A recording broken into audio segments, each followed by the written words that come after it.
Pues nada, yo creo que podemos comenzar una noche más con un nuevo webinar, pues que tratará, como podéis ver ahí, ¿no? En esta diapositiva inicial, sobre la guía para transición a la edad adulta de los pacientes con síndrome de Dravet, que es una guía que hemos publicado desde la Fundación Síndrome de Dravet con la ayuda de una serie de profesionales de diferentes ámbitos.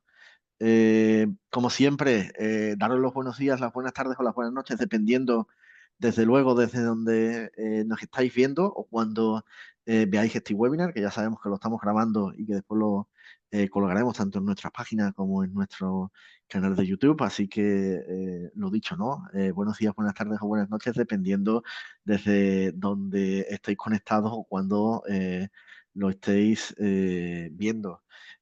¿Con quién? Bueno, antes de pasar con quién estamos aquí, ya sabéis, en los comentarios no dudéis en dejarnos y en comentar con nosotros de dónde sois, porque estás aquí, probablemente porque tenéis un familiar con síndrome de Dravet. Le podéis dar, desde luego, a me gusta y compartir el vídeo. Este perfil al final, este vídeo, este webinar al final está dedicado y es para familias con síndrome de Dravet. Así que si comentáis, le dais me gusta y los compartís, podremos llegar a más y más familias, que es nuestro objetivo. Desde luego, no dudéis en interaccionar entre vosotros mismos. La sección de comentarios no solamente es para hacernos llegar comentarios o preguntas a nosotros, pero también para que podáis interaccionar y comentaros entre vosotros mismos.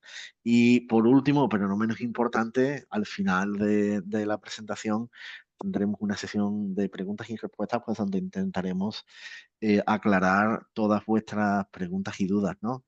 ¿Con quién estamos aquí hoy? Pues hoy estoy con Valeria. Valeria es la directora, la responsable de la red social de nuestra fundación. Hola, Valeria. Hola, buenas noches. Y estoy igualmente también acompañado de Simona, que es nuestra directora científica. Hola, buenas noches. Pues nada, pues con ellas dos, ¿qué vamos a discutir? ¿Sobre qué vamos a hablar? Pues aquí lo podéis ver, ¿no? Sobre los retos que supone la transición a la vida adulta. Vamos a hablar, vamos a presentar también, desde luego, nuestra guía especializada y multidisciplinar, la colaboración profesional diversa que implica la guía y la transición, desde luego.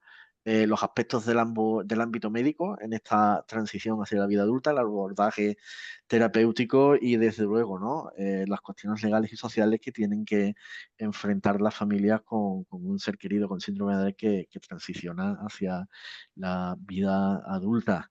Como os comentaba antes, al final tendremos una sección de preguntas y respuestas. Sin embargo, no dudéis durante la presentación de ir dejándonos las preguntas o aportando vuestros propios comentarios y puntos de vista y ya al final, como decía, pues daremos un repaso a todas vuestras preguntas e intentaremos solucionarlas.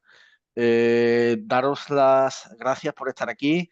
Un webinar más. Yo voy a dejar de compartir. Valeria, Simona, podéis compartir vosotras y una vez vosotras compartís y comencéis la presentación, yo me desactivaré la cámara, estaré pendiente de las preguntas y al final nos vemos de nuevo.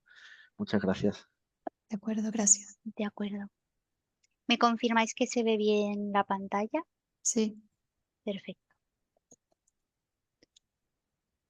Bueno, pues en primer lugar, dar las gracias a todas las personas que estáis ahí. Gracias también a José Ángel, a Simona. En principio, pues vamos a presentar la guía de transición que hemos elaborado. Simona me acompaña esta noche. Y bueno, os quería comentar los objetivos principales de este webinar, que son presentar la guía de transición desarrollada por la Fundación Síndrome de Dravet España, ofrecer herramientas y estrategias para facilitar una transición planificada, centrada en la persona y, por supuesto, adaptada a las necesidades médicas, sociales y emocionales de los diferentes pacientes. Vamos a hablar de los desafíos específicos durante toda la transición a la edad adulta. Y como bien comentaba José Ángel, vamos a resolver dudas frecuentes que tenéis y bueno, también lo que comentaba José, el hecho de promover el intercambio de experiencias. Pasamos. Digamos que como a modo introductorio de la guía de transición, nosotros os queremos exponer una encuesta que hemos realizado a cuidadores de pacientes adultos. Y en este caso se recibieron 31 respuestas de cuidadores pertenecientes a 31 núcleos familiares distintos. La edad promedio de los pacientes fue de 28 años y en esta encuesta también nos hemos dado cuenta que estos pacientes tenían un diagnóstico con una edad media de 13 años. Se identificó que los pacientes que son más mayores recibieron un diagnóstico más tardío, evidenciando una mejora en el diagnóstico con el paso del tiempo. También se identificó que los pacientes presentan un grado de discapacidad bastante alto, al igual que un grado de dependencia. En este sentido, pues os voy a leer un poquito los datos. Y es que las personas, bueno, los pacientes que contestaron este cuestionario, las familias, refieren que los pacientes tienen un grado de discapacidad mayor del 65%, en este caso sería el 94%. Las discapacidades más comunes son la intelectual y la física o motora. En cuanto al grado de dependencia, el 74% de los pacientes tienen un grado 3 de dependencia. Vale. En cuanto a los especialistas a los que acuden los pacientes adultos, los datos que hemos obtenido nos indican que los pacientes acuden a 4 o más especialistas diferentes. Pero no parece haber colaboración entre los diferentes profesionales. Así lo refirieron el 52% de los familiares que contestaron al cuestionario. En cuanto a la experiencia de la transición, en este caso no fue satisfactoria, ya que la mayoría de los cuidadores pues, lo refieren así, como se puede ver en la primera gráfica. Y en la segunda podemos ver que el 94% de los cuidadores nos indicaron que los profesionales sanitarios no parecen conocer cómo tratar el síndrome de Dravet en pacientes adultos. En este sentido, debido a todo, digamos que el síndrome de Dravet afecta a muchísimas esferas tanto de la persona como del núcleo familiar, pues nos refirieron también, nos indicaron las familias que sí que han visto su vida diaria afectada, muy afectada, y más de la mitad de los pacientes han experimentado ansiedad, depresión u otros trastornos psicológicos.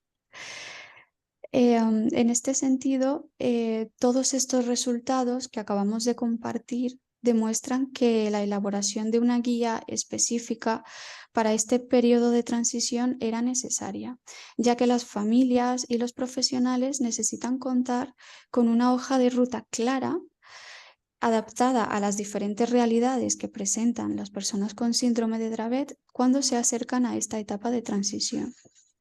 A continuación, mi compañera Simona presentará la guía de transición de manera detallada. Es una guía que está pensada precisamente para orientar, para facilitar todo este proceso, ya que genera muchísima incertidumbre en las diferentes familias. Sí, muchas gracias, Valeria.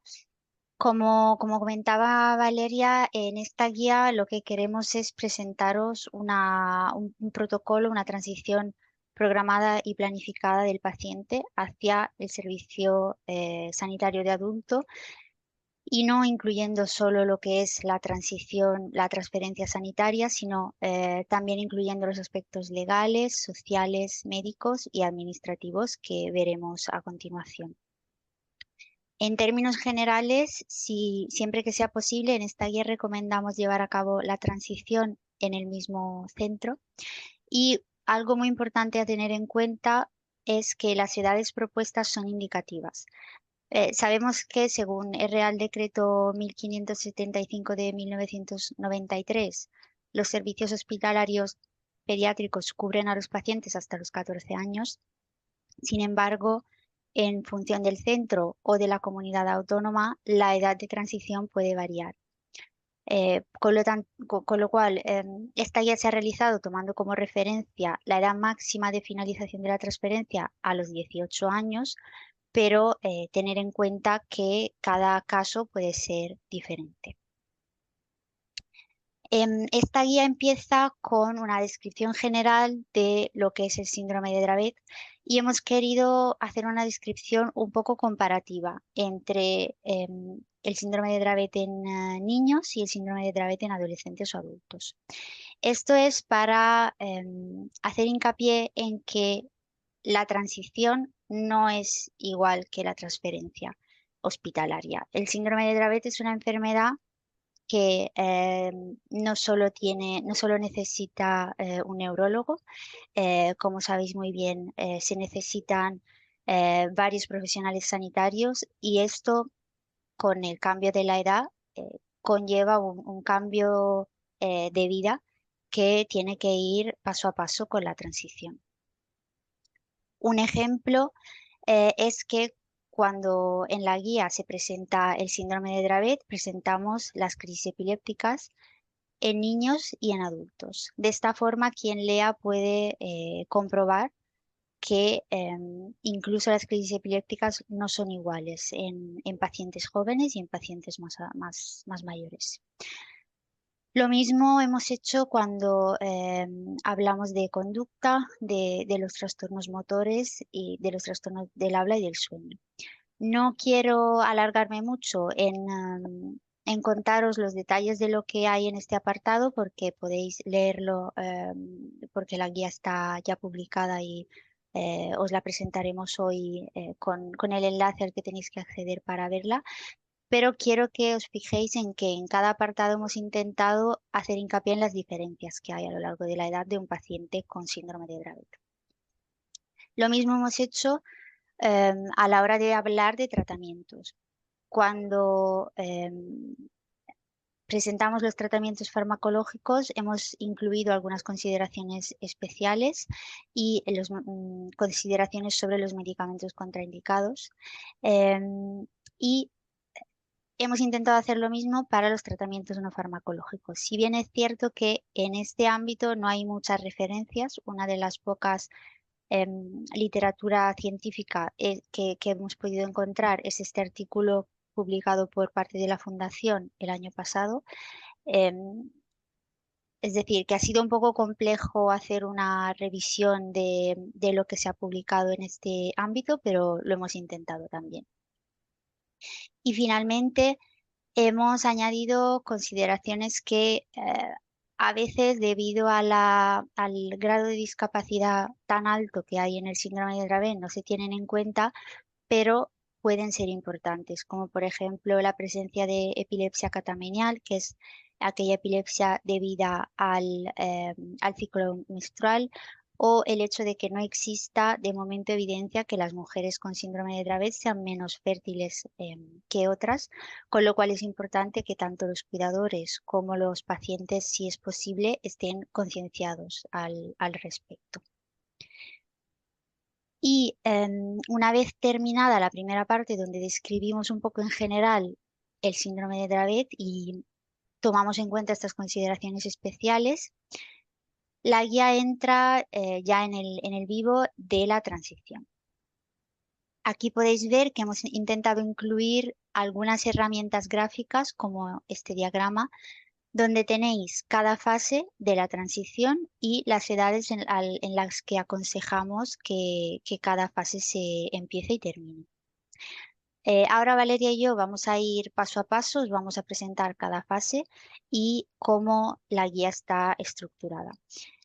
Hemos querido que este documento fuera un manual, una guía muy práctica y que no fuera un libro de texto muy extenso, con lo cual encontraréis anexos que podéis usar tanto los cuidadores como los profesionales sanitarios y, como ya he dicho, herramientas gráficas para que sea más fácil seguir la guía. Se empieza con una introducción a la transición, que es una primera visita con el equipo de neuropediatría y hemos empezado incluyendo un anexo que es una lista de comprobación. En esta lista, a través de esta lista podemos seguir el proceso de transición del paciente de neuropediatría a neurología y a los otros profesionales sanitarios de forma bastante esquemática. Y así, tanto el neuropediatra como los cuidadores pueden estar al tanto de lo que será el siguiente paso y lo que se ha hecho y lo que queda por hacer. En la introducción a la transición, el equipo de neuropediatría debe discutir tanto con los cuidadores como con los pacientes, cuando sea posible, las expectativas de la transición. Y esta primera visita donde se trata la transición debería ocurrir cuando el paciente cumpla los 15 años como muy tarde. En esta fase hay varios anexos, como os he presentado ya el primero y aquí veis el segundo. Esto es simplemente una introducción a la transición que el neuropediatra puede dar al cuidador, a los cuidadores, o que vosotros mismos podéis leer desde la guía, donde se hace una introducción de lo que conlleva una transición para un paciente con síndrome de Dravet. Además de la primera visita, aconsejamos que entre los 15 y los 18 años haya una evaluación anual con el equipo de neuropediatría, donde se involucre al paciente y a los cuidadores en la planificación de la transición por fases. Es decir, al menos una vez al año tiene que haber una visita donde se trate la transición y donde los resultados de esta discusión queden reflejados en el historial médico. En el anexo 3 hemos puesto digamos, un formulario donde se puede ir ticando cuáles son las habilidades de gestión por parte de los cuidadores. Por ejemplo, si se detecta que una familia, unos cuidadores no han recibido información sobre el apoyo social, el neuropediatra puede referir esta familia al trabajador social del centro o a quien considere más adecuado en ese momento. Y digamos que es una forma de que quede reflejado cuál es el nivel de información que los cuidadores tienen con respecto a la transición. Además, en estas evaluaciones anuales se deberá revisar el plan de transición. Esto proponemos hacerlo a través de otro anexo donde la familia puede rellenar las preocupaciones que tienen con respecto a la transición y se puede, a través de una conversación con el neuropediatra, decidir qué acciones se van a tomar para solucionar estas preocupaciones. El objetivo de estos anexos es dejar todo reflejado y facilitar un poco esta discusión con el neuropediatra. Después de que estas evaluaciones anuales hayan ocurrido, además, entre los 15 y los 18 años se debería empezar una discusión con el neuropediatra acerca de la identificación del servicio de salud de adultos. Como comentaba anteriormente, si es posible, aconsejamos que la transición ocurra dentro del mismo centro y que a un hospital que tenga una unidad de epilepsia o experiencia previa en el tratamiento del síndrome de Dravet. Si no es posible continuar, además de la terapia neurológica, con los otros terapeutas, deberemos además buscar terapeutas especializados en tratamiento de síndrome de Dravet en adultos, como pueden ser fisioterapeutas, logopedas, neuropsicólogos, psiquiatras y demás, dependiendo de las comorbilidades específicas. Y esto es muy importante. En esta guía no queremos que pase el mensaje que solo hay una transición de neuropediatría a neurología.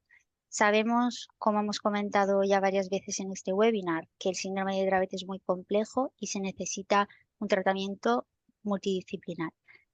Con lo cual, si no se puede continuar con el mismo logopeda durante toda la vida del paciente, en este momento, durante la transición, hay que evaluar si hay que cambiar a otro profesional o no. Y ahora paso de nuevo la palabra a Valeria. Vale, pues bueno, yo a continuación abordaré el apoyo psicosocial, legal y económico, ya que son elementos clave para el bienestar tanto del paciente como de las personas cuidadoras y son fundamentales para una adecuada adaptación a toda esta etapa. En cuanto al apoyo psicológico, recomendamos que sea entre los 15 y 18 años y durante esta etapa el neuropediatra puede derivar a la familia al psicólogo del hospital o del centro de salud mental. Esta derivación tiene como principal objetivo tratar aspectos de la educación afectivo-sexual adaptada a las características de cada paciente. También tratar las posibles alteraciones conductuales propias de la adolescencia y como bien sabemos en el síndrome de Dravet son bastante comunes, por lo tanto sería un apoyo fundamental. También para que haya un apoyo emocional a todo el entorno familiar, para que digamos que se permita apoyar de una manera adecuada a la persona con síndrome de Dravet, como comentaba antes, pues en la vida adulta. En cuanto al apoyo social, recomendamos que sea a partir de los 17 años. En este sentido, es muy importante que el neuropediatra o neurólogo derive al familiar al trabajador social. En este caso puede ser el trabajador social de servicios sociales o del centro de salud o incluso el del hospital. La familia debe de tratar con el profesional el estado el grado de discapacidad, de dependencia. Es muy importante saber si hay fechas de revisión próximas para adelantarnos a pues que no se nos eche el tiempo encima, ¿vale? Porque al final sabemos que detrás de cada solicitud, cada revisión hay una burocracia increíble y bueno, pues por vuestra parte, cuanto más os podáis adelantar en el tiempo, mejor. También es necesario tratar el tema con el trabajador social. ¿Por qué? Porque en muchos casos es necesaria una adaptación de recursos, de apoyos en esta nueva etapa y también tener en cuenta la continuidad, perdón, de la prestación por hijo a cargo con discapacidad, ya que pues a partir de que cumpla los 18 años puede variar. De normal, sí que es verdad que se actualiza automáticamente, pero las familias deben de estar pendientes de que esto ocurra y si no, pues saber cómo actuar. Vale. En cuanto al apoyo legal, es recomendable que cuando el paciente cumpla los 17 años, como os comentaba antes, también para ir adelantando el camino, el neuropediatra pues derivará al familiar al trabajador social, donde el paciente recibe atención. Esto puede ser el centro educativo, el centro de salud, servicios sociales, depende, ¿vale? Esto depende un poco pues de cada familia, de cada situación. En este caso es recomendable hablar también con el profesional para valorar la posible necesidad o no de iniciar un procedimiento de medidas judiciales de apoyo a la capacidad jurídica. ¿Y qué son las medidas de apoyo? Son medidas legalmente previstas en favor de la persona con discapacidad y están orientadas a permitir el desarrollo pleno de su personalidad y de su actuación jurídica en condiciones de igualdad. Debido a que permite diferentes formas para atender a las diferentes realidades y cambiantes, pues estas medidas son revisables. Están reguladas por la Ley 8/2021 del 2 de junio y comentaros que existen diferentes medidas de apoyo. En primer lugar, tenemos medidas voluntarias, que son las que establece la propia persona con discapacidad o en previsión de que en un futuro pueda haber discapacidad. Y luego estas medidas pues, se establecen ante un notario y el notario debe de velar que se respete la voluntad de la persona con discapacidad, sus deseos y las preferencias de la persona. Tenemos una medida de apoyo informal que se llama guarda de hecho. Y la guarda de hecho es simplemente si la persona con discapacidad está suficientemente asistida y apoyada por las personas cercanas, normalmente es el núcleo familiar, y no existen medidas voluntarias, pues en este caso la figura normalizada es la guarda de hecho y no, no se requiere, no es necesaria una intervención judicial. Ya pasamos a lo que son las medidas judiciales y estas medidas judiciales incluyen lo que es la curatela, es un apoyo continuado para las personas con discapacidad que así lo precisen. En este caso, el objetivo es atender a sus necesidades concretas de apoyo en función de su situación, de su circunstancia, el contenido y extensión, es decir, hasta dónde llegará esa curatela debe de ser por vía judicial, por una resolución judicial. Y bueno, pues digamos que en este caso la resolución determina qué actos o para qué actos se requiere la intervención de la persona curadora.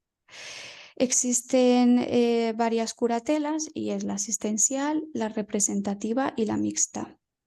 En el caso de la asistencial, el principal objetivo es ayudar, digamos que el curador ayuda, asiste a la persona con discapacidad para que en la medida de lo posible tome sus propias decisiones, le informe, le ayude a comprender pues, un hecho concreto, una acción concreta para que razone, ¿vale?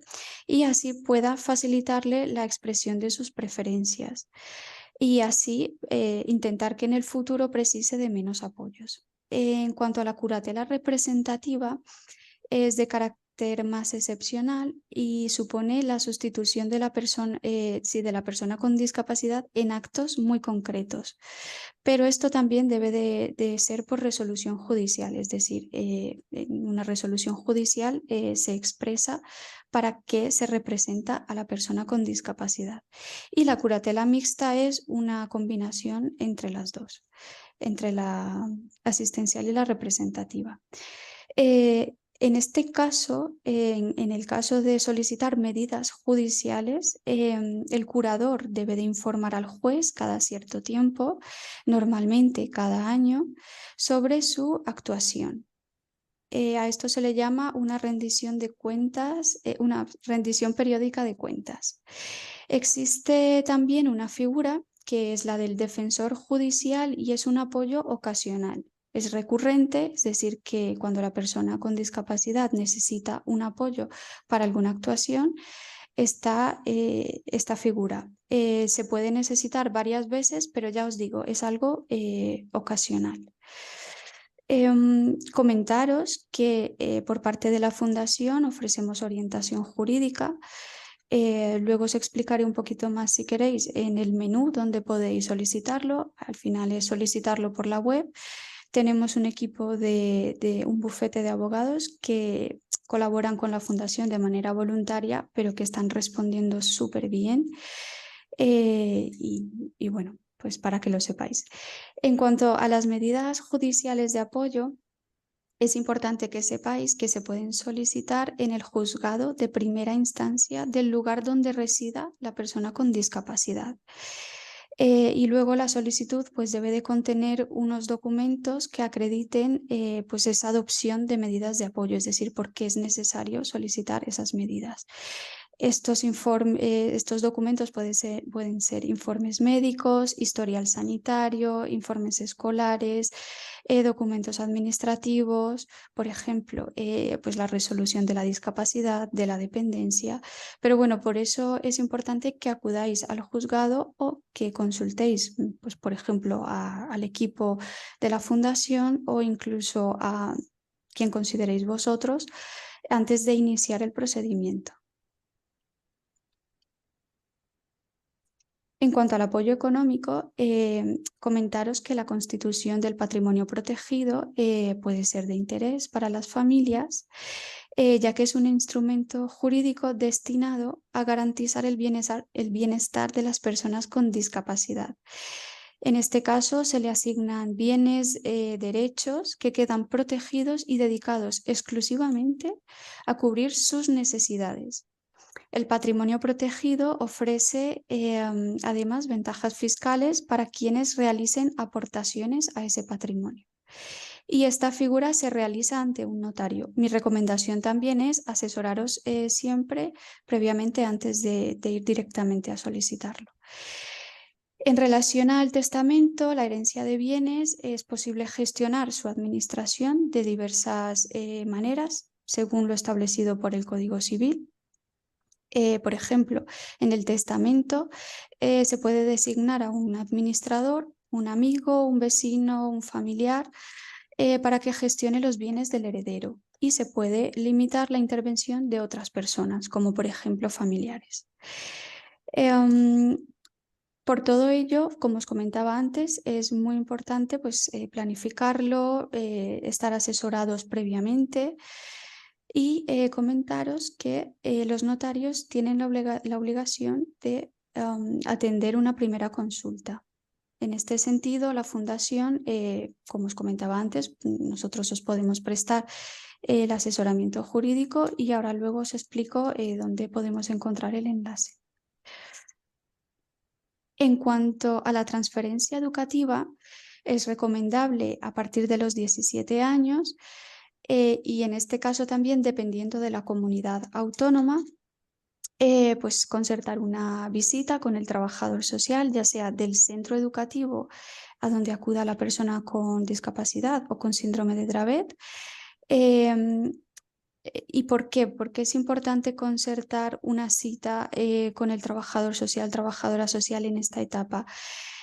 Pues porque debe de valorarse si es necesario solicitar un centro de día, un centro ocupacional para personas con discapacidad. Debemos de valorar si es necesario adaptar las prestaciones que tiene la persona, por ejemplo, la prestación del cuidador no profesional. Debemos de saber si el recurso que vamos a solicitar, por ejemplo, el centro de día, es compatible con una prestación del cuidador no profesional.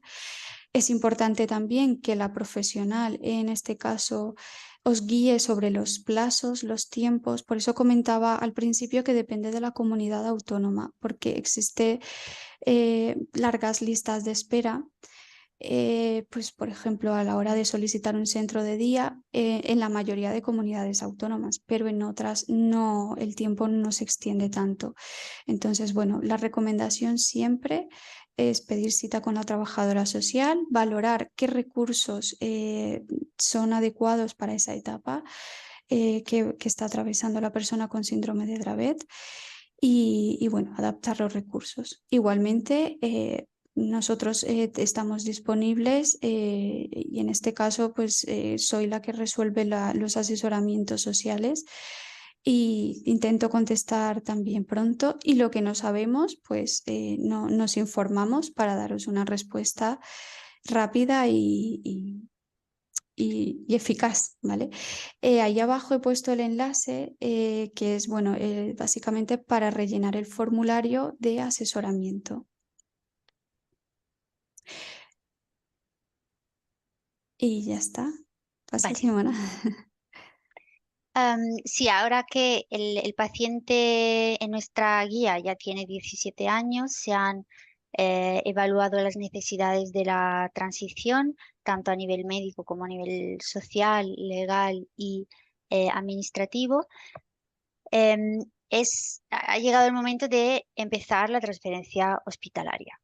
Para esto hemos preparado varios anexos, algunos de los cuales son los que ya he presentado antes y otros son específicos de esta fase. Por ejemplo, en el anexo 5 presentamos una carta que el neuropediatra puede enviar al neurólogo, donde explica lo que se ha hecho a lo largo durante las fases de preparación para la transición y qué documentos le va a enviar con toda la información del paciente. Y además, en el anexo 6 hemos escrito una hoja informativa de la enfermedad para aquellos profesionales no tan expertos en el síndrome de Dravet, y un resumen médico del paciente con todo lo que desde el punto de vista médico puede ser útil para describir la situación actual del paciente. Una vez hecho esto, el equipo de neuropediatría se habrá puesto en contacto con el equipo de neurología y deberá permanecer abierto para consultas posteriores. Además, recomendamos que haya una reunión entre el equipo de neuropediatría y el equipo de neurología, donde discutan y hablen del paciente cara a cara. Sería recomendable también que haya una primera cita con los dos profesionales sanitarios y el paciente, pero sabemos que muchas veces tanto neurólogo como neuropediatra pueden estar muy ocupados y esto no lo hemos incluido en la guía porque consideramos que es poco probable que esto ocurra, pero al menos que haya una reunión entre el neurólogo y el neuropediatra. Una vez hecho esto, una vez empezada la transferencia hospitalaria, viene su implementación, es decir, la primera cita con el servicio sanitario de adulto, que típicamente en el caso del síndrome de Dravet es neurología. Este encuentro es crucial para que el paciente y los cuidadores estén cómodos en el nuevo entorno y con el nuevo equipo médico, pero no es el final de la transferencia. En la guía presentamos el último paso de finalización de la transferencia hospitalaria tras al menos una primera cita con el neurólogo y una última cita con el neuropediatra. Esto es para que los dos profesionales, tanto neuropediatra como neurólogo, tengan la seguridad de que el paciente y los cuidadores están seguros con el cambio. Y con la realización de esta última cita, el proceso de transición se podría dar por concluido. Dado que sabemos que es mucha información que almacenar y que procesar, al final de la guía hemos puesto algunas tablas y diagramas como esta, donde os presentamos toda esta información muy resumida. Por ejemplo, aquí viene la edad orientativa de cada fase, la tarea a desarrollar y quién está encargado de llevarla a cabo y una pequeña descripción de cada tarea. De esta forma es de forma visual y recogido todo en una página, se puede ver cuáles son las fases que recomendamos seguir para una transición adecuada. Y otra herramienta que hemos incluido es este diagrama donde presentamos las responsabilidades de cada uno. Podéis ver en verde aquellas personas que son responsables de realizar el trabajo, en rojo y indicados con una I, aquellas personas que deben estar informadas de que la tarea se está llevando a cabo, en amarillo, perdón, y con una C, las personas que pueden revisar y dar el visto bueno, y en azul y con la A veis que son los cuidadores los que consideramos que deben aprobar y supervisar la finalización de la fase de la transición. Por ejemplo, en el caso de la primera fase, que es la introducción a la transición, es el neuropediatra quien deberá estar a cargo de realizar el trabajo, informando a otros profesionales sanitarios y al paciente, pero deberán ser los cuidadores quienes aprueben que esta tarea finalice cuando se sientan cómodos de que la introducción a la transición se ha hecho de forma adecuada. Para concluir, hoy os hemos presentado datos de un cuestionario que rellenasteis y por ello os quiero agradecer cada vez que participáis en los estudios científicos que os enviamos. También quiero hacer hincapié en que los estudios científicos o los cuestionarios que os pedimos que rellenéis, nunca queremos que se queden solo en el dato y en haber rellenado un cuestionario. Como veis, por ejemplo, con este proyecto, queremos que la información que nos dais redunde en alguna herramienta útil para vosotros o en algún tipo de diálogo con quien se ocupa de llevar a cabo políticas en sanidad o en el aspecto que queramos tratar. Con este cuestionario, por ejemplo, hemos conseguido caracterizar mejor la población adulta con síndrome de Dravet y hacer, digamos, un diagnóstico de las carencias estructurales y emocionales que hay, que nos ha permitido llevar a cabo el desarrollo de esta guía. A partir de los resultados del cuestionario, elaboramos la guía, que hemos intentado que tuviera un enfoque integral e interdisciplinar, que se pueda aplicar de forma inmediata, que anticipe un reto futuro y que sea aplicable además de manera escalonada o parcial. Porque si no queréis aplicar alguna de estas fases o no podéis por el centro al cual acudís, se puede incluso coger solo una parte de la guía y utilizar solo algunos anexos. Lo que queremos con esta guía es que se visibilice una etapa que normalmente es muy olvidada, que es la de la transición, que sirva de base para políticas públicas y planificación de servicios y sobre todo, para mí muy importante, que os empodere, porque sabemos que muchas veces los profesionales sanitarios están muy ocupados y es probable que no puedan seguir todas las fases de una transición adecuada como la que hemos presentado, pero esta guía está pública en nuestra página web para que vosotros la consultéis y para que sepáis cuáles son las fases que hay que seguir. Y sabiéndolo, podéis hablar con vuestro neuropediatra, consultar un trabajador social, consultar con un notario, es decir, tenéis la información y al final la información es poder en este caso. Esperamos que esta guía os ayude y cuando empecéis a revisarla y a usarla, esperamos vuestros comentarios para mejorarla porque seguramente hay margen de mejora. Y ahora, Valeria, si quieres explicar un poco cómo encontrarla en la web. Vale, pues aquí arriba podemos encontrar el enlace directo para encontrar la guía de transición. Igualmente, si ponéis en Google Fundación Síndrome de Dravet, os lleva a la página principal, pincháis en la pestaña de familiares y en recursos, la tercera opción, vais a encontrar transición a la vida adulta. Y ahí tenemos lo que es la guía para la transición. Y si bajas un poquito, bueno, explicamos lo que es la guía, ¿vale? Resumidamente, y está para descargar tanto para familias como para profesionales. En este caso hemos hecho formatos diferentes. Y bueno, pues aquí está todo el contenido, que es sobre todo lo que os ha explicado Simona. Y comentaros que desde el índice podéis directamente pinchar en el apartado que os interese más y revisarlo. Por ejemplo, si nos interesa el apoyo psicosocial, legal y económico, pinchamos aquí y podemos revisar este apartado en concreto. Así es. E igualmente ahí está el enlace directo al servicio de apoyo integral, que es donde podéis solicitar mediante un formulario el asesoramiento que preciséis, ya sea ahí, información y orientación, la atención psicosocial o la orientación jurídica. Este era otro punto que quería explicar. Y volvemos a la Sí. presentación.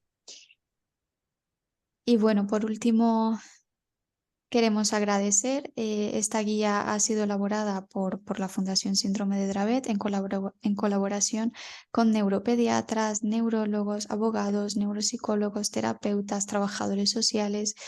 Y bueno, a continuación están todos los nombres en orden alfabético. Todos los nombres están recogidos también en la guía de transición.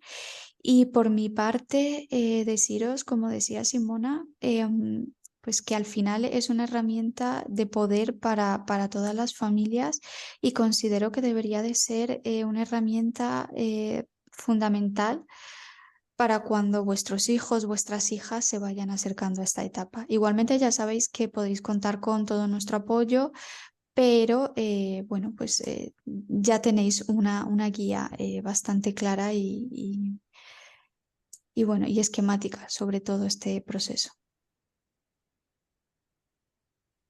Sí, Vale.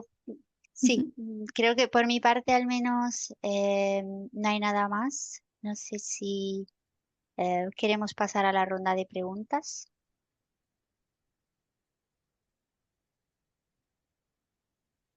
Yo creo que sí, que podemos pasar a la ronda de preguntas. Si queréis, podéis dejar de compartir la pantalla de tal manera que se nos vea en grande. Y de momento, bueno, nos preguntaban, ¿no? Que si esta guía ya está en la web, preguntaba Luján, y efectivamente sí. Si os vais a nuestra web, en el menú de familiares, la podéis ver, ¿no? Bajo la parte de recursos, ¿no? Loli comentaba por su parte, ¿no? Que la transición a la vida adulta genera mucha incertidumbre y que se agradece tener herramientas para afrontarla, para que sea algo más fácil, para que sea algo más fácil de afrontarla. Y sí, no, yo creo que sí. De hecho, en esta guía eh, no solamente hemos tenido a profesionales sanitarios, sino que además hemos tenido profesionales de otros ámbitos, ¿no? Y además dentro del mundo sanitario como tal, hemos tenido a neurólogos, neuropediatras, a especialistas de urgencias, hemos tenido también a neuropsicólogos, además de haber tenido, pues eso, ¿no? Una terapeuta ocupacional, hemos tenido un abogado, hemos tenido trabajadores sociales, con lo cual, bueno, yo creo que esta guía pues, ha sido revisada pues, por tantos profesionales diferentes que yo creo que, bueno, que sí que puede que represente cierto valor cubriendo, pues eso, ¿no? Todas las áreas que implica transicionar a la vida adulta, ¿no? Que no solamente, como decía Simona y Valeria, cambiar de neuropediatra a neurólogo, sino está toda la parte educativa, toda la parte legal, toda la parte social, toda la parte económica.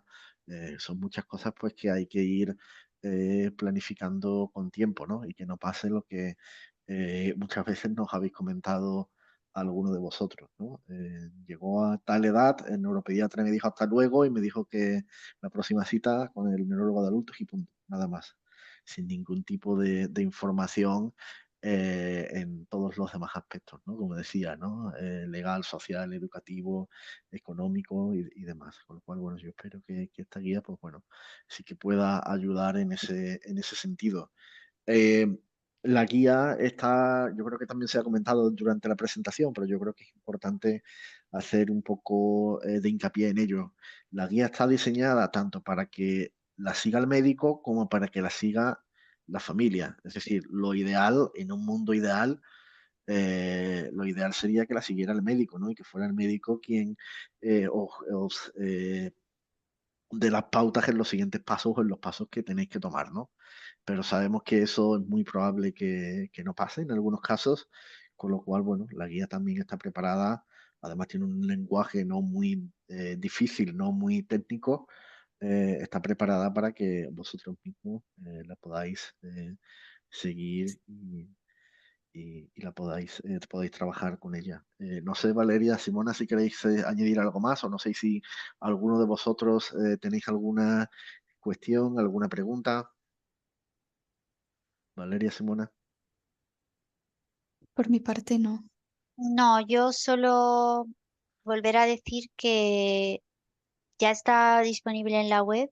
La idea es que la uséis y la leáis, aunque sea en parte, porque entendemos que es un protocolo, bueno, un protocolo, una guía extensa y con mucha información, pero cuanto más se use, más se va a poder mejorar y más se va a poder adaptar a varios centros, en el caso de los más grandes.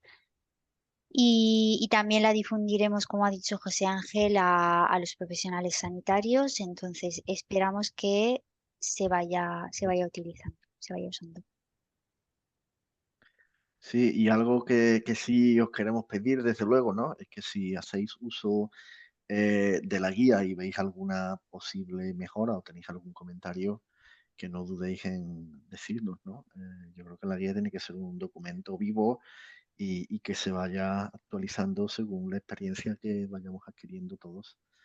Así que nos podéis contactar, desde luego, y la intentaremos ir mejorando con el paso del tiempo.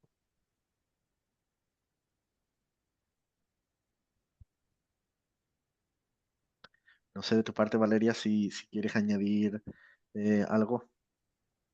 Nada, reiterarme en lo que os he comentado antes, que al final es un documento hecho con lo que has dicho tú, con muchos profesionales, un equipo multidisciplinar y que esperemos que sea una herramienta básica tanto para familias y para profesionales. Y bueno, de la parte de los profesionales, pues por nuestra parte ya estamos trabajando en ello para difundirla pues al máximo número de profesionales posible. Sí, yo creo que sí, ¿no? Por una parte, estamos intentando ver cómo se puede difundir tanto a nivel nacional como internacional, ¿no? De hecho, en algún congreso científico internacional ya tenemos prevista la presentación de la guía, ¿no? Además de, bueno, de alguna posible publicación científica o que llevemos la guía a a otros posibles foros, pues donde los profesionales la puedan aprovechar y hacer uso, desde luego, de ella.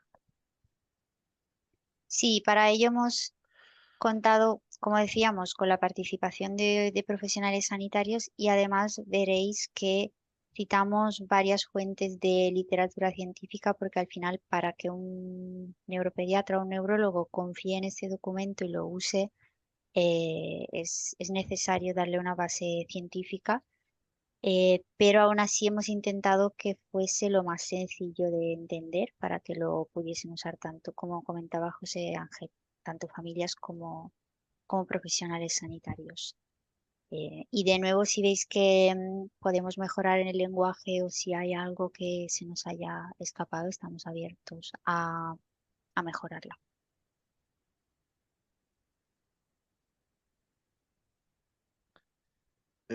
Sí, no, decíamos en rico que quizás sería interesante encuaderarla para que las familias de la Fundación pudieran entregar sus pediatras y sus centros. Sí, yo creo que sí, que en algún momento es posible que enviamos, que imprimamos copias y que eventualmente a aquellas familias que las necesiten o que veamos que están en la transición hacia la vida adulta la facilitemos, ¿no? Así que, bueno, es algo que acabamos de lanzar la guía, con lo cual, bueno, ahora tenemos que ver, como estábamos comentando, ¿no? No solo cómo difundir la guía en el entorno sociosanitario, profesional, sino también entre las propias familias, ¿no? Con lo cual, es probable que sí, ¿no? Que la distribuyamos entre a las familias para que la puedan entregar a los pediatras, neurólogos que siguen a sus hijos, ¿no? Eh, Decía Manuel, ¿no? Junto con otros aspectos del síndrome de Dravet, y sí, quizás he entrado un poquito tarde en el webinar, pero la guía ya incluye en su primera parte pues una descripción de cómo evoluciona, ¿no? El síndrome de Dravet en la vida adulta, con lo cual esto es algo que los profesionales podrán leer en el caso de que, bueno, quieran extender sus conocimientos en el síndrome de Dravet.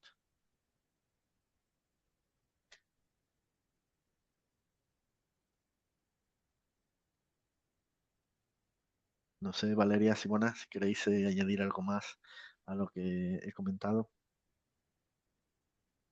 No, yo creo que nada más. En la parte inicial, como decías, hemos explicado cómo evoluciona el síndrome y también algunas cosas que hay que tener en cuenta que a veces no consideramos porque, bueno, al final hay una discapacidad muy alta, entonces tendemos a olvidarnos de que siguen siendo adolescentes y siguen siendo personas que tienen los cambios de la adolescencia que tenemos todos con lo que esto conlleva. Entonces, sí, en la primera parte todo esto está recogido también.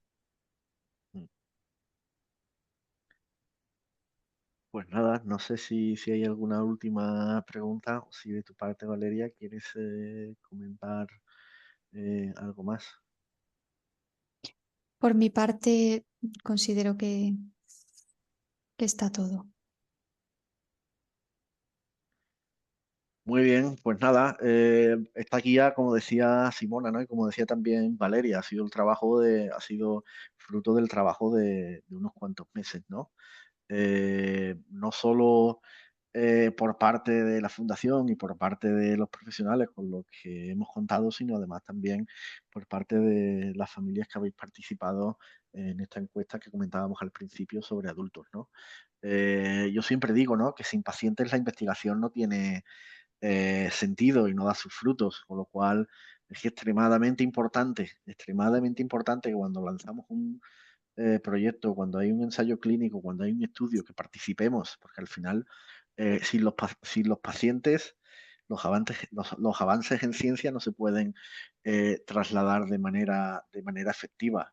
Así que, bueno, yo lo que siempre digo, necesitamos que cuando os mandemos un enlace para una encuesta, cuando digamos que hay un ensayo clínico, cuando digamos que hay un estudio, que no os lo penséis, que no lo dejéis y que nos ayudéis pues a que el síndrome de Dravet avance. Todos, desde luego, queremos avances en el síndrome de Dravet y para eso nos tenemos que mojar y nos tenemos que implicar. Así que yo desde aquí, bueno, daros las gracias a todos por vuestra asistencia al webinar de hoy. Yo espero que la guía os sea útil, que la podáis utilizar y que, como decíamos también, hemos reiterado varias veces durante este webinar, que si tenéis algún comentario o algún feedback al respecto, que nos digáis y que estaremos encantadas de revisarlo. Así que nada, yo con esto daros las gracias a todos eh, por vuestra colaboración y seguimos como siempre en contacto. Muchas gracias a todos. Muchas gracias. Muchas gracias. Buenas noches.